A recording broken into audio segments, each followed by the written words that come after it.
Hey guys, it's Mastercard and welcome back to another exciting video. Here we have the just released Redmi 9 smartphone and I'm going to be sharing my unboxing and first impressions of this phone. Before we get into the video, if you've not subscribed to my channel, hit on that subscribe button and also click the bell button to get notifications when I post new videos. You can also follow me on Twitter and Instagram for more updates. That being said, let's get into the video.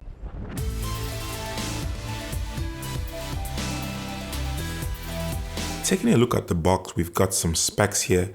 This is a 32GB ROM, 3GB RAM ocean green variant. One interesting thing I found on the side of the box is the caption that says Redmi 9 with easy access to the Google app you use most. And I definitely think this is Xiaomi taking a jab at Huawei because Huawei devices don't have access to Google applications.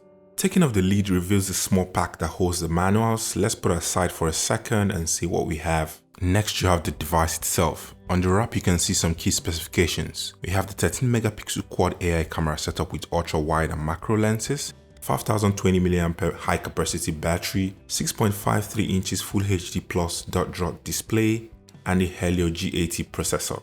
You also get a charging brick which has a maximum output of 10 watts, but Xiaomi says the Redmi 9 is capable of 18 watt charging, so I don't really know why they put a 10 watt charger in the box. Comparing it to the Redmi Note 9S, which is capable of 18 watt fast charging, we got a 22 watt charger in the box. I really think Xiaomi doesn't rate us. Finally, in the box, you get a USB-C charging cable. Moving on to the smaller package, you get the usual SIM ejector tool, a clear silicone TPU case, the warranty card, and a user manual. Now let's take off the wrap to reveal the device. Here we can see the 6.53 inches IPS LCD display. I must really say it's a large display and also comes with a Corning Gorilla Glass 3 protection. You also get a screen protector pre-applied, which will provide additional protection against scuffs and scratches. At the top, you get an 8 megapixel selfie camera, a speaker grill for making calls, which is kind of flush with the body of the phone, and you get a notification LED, which is difficult to see. On the left side, you get the SIM card slot, which takes 2 nano SIM and a micro SD card for expandable storage. On the right, you get the usual button placement with the volume rocker slightly above the power button. At the bottom, we have a down-firing speaker, a USB-C charging port, a dual microphone cutout, and Xiaomi was gracious enough to keep the 3.5mm headphone jack. At the top of the device, you have an IR blaster, which is gradually becoming a signature of the Redmi phones. We also get an additional microphone cutout. I think we have a decent microphone setup on the Redmi 9, but I'll have to test it out in my full review. The back of the device is plastic, and compared to the glossy look on the Redmi Note 9S, we have a more matte-like finish here. There are some grid lines running around it, and they kind of look like the lines of a fingerprint. It doesn't only look good, but it will provide some additional grip while using the phone. You also get the quad camera setup, which consists of a 13 megapixel main shooter, an 8 megapixel ultra wide angle lens, 5 megapixel for macro, and 2 megapixel for depth sensing. Now let's put on the device to see how it runs. Now that the device has been set up, let's see how fast the fingerprint sensor works. Personally, I think the sensor is situated too high and too close to the camera. Also, the diameter of the actual touch area is a bit too small. So let's go ahead to set up the fingerprints. Now that we have that out of the way, let's move on to test it.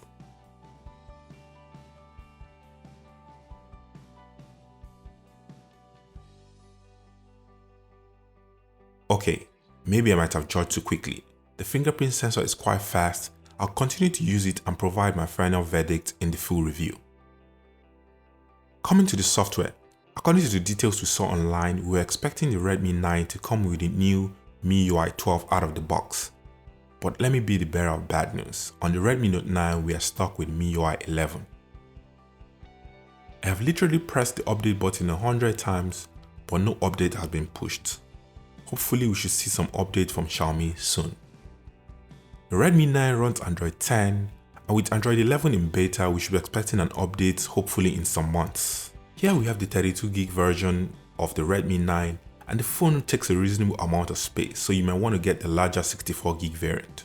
The Redmi 9 is powered by a Mediatek Helio G80 processor, which aims at bringing a better gaming experience to budget device, and coupled with a 3GB of RAM, I think this should be possible. A quick check on the Geekbench scores gives you 367 for single core and 1301 for multi-core. It's a bit low, but this is too early to tell. I would have to test the device out in my full review. For the battery, you get a 5020 mAh battery with 18-watt fast charging. Watch out for my gaming and battery drain tests coming very soon.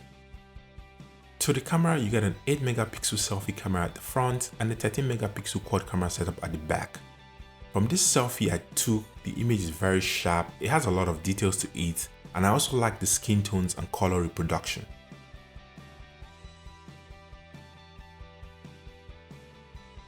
The back camera is also not an exception.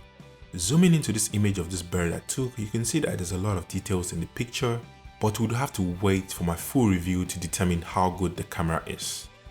The Redmi 9 is currently priced at €140 for the 2GB 3GB variant and €170 for the 4GB 64GB variant in the European market. Well, to summarize, let's have a quick rundown of the specs. The display is a 6.5 inches 1080p IPS LCD display. It's powered by Mediatek Helio G80 CPU and a Mali G52 GPU. It comes with 32GB of storage and 3GB of RAM, and you also get a 5020 mAh battery with fast charging, all for €140. Well, that's it for this video, guys. Don't forget to subscribe to my channel, like and share this video, and I'll see you in the next one. Peace.